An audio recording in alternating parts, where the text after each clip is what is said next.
சிம்புவோட மூவில வந்து சிம்புவே வந்து ஒரு டயலாக்ல வந்து நீங்க தனுஷ போடுங்க அவர் நல்லா பண்ணுவாரு அப்படின்ற மாரி ஒரு டயலாக் வச்சிருப்பாங்க. ஸோ அது என்ன ரீசன் சார் அது? இல்ல அது ஒரு நல்ல பண்புங்க. ஆக்சுவலா வந்து இங்க என்ன பண்றாங்கன்னா, வளரும்போதே ஒரு எனிமிட்டிய கிரியேட் பண்ணிடுறாங்க. ம்.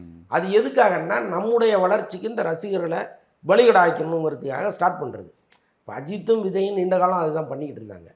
இப்ப அவங்க நினைச்சிருந்தா ஒரே நாள்ல இந்த நெருப்ப அணைச்சிருக்க முடியும். ம். ஆனா அவங்க என்ன பண்ணாங்க, அத குளிர்காய வச்சாங்க. நல்லா அதில நம்ம குளிர் காய்ஞ்சுப்போம்.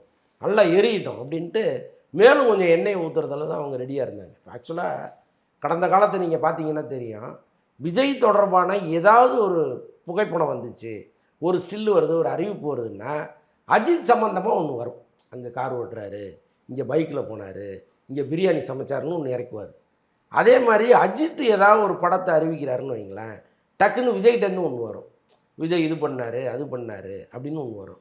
அப்ப என்ன காரணம்னா, 2 பேருமே அந்த ஐடி விங்க வச்சுக்கிட்டு, ஒருத்தர் சண்டைய மூட்டி விட்டு அதில குளிர் காயணும்னு நெனச்சாங்க. அதுதான் நடந்துச்சு.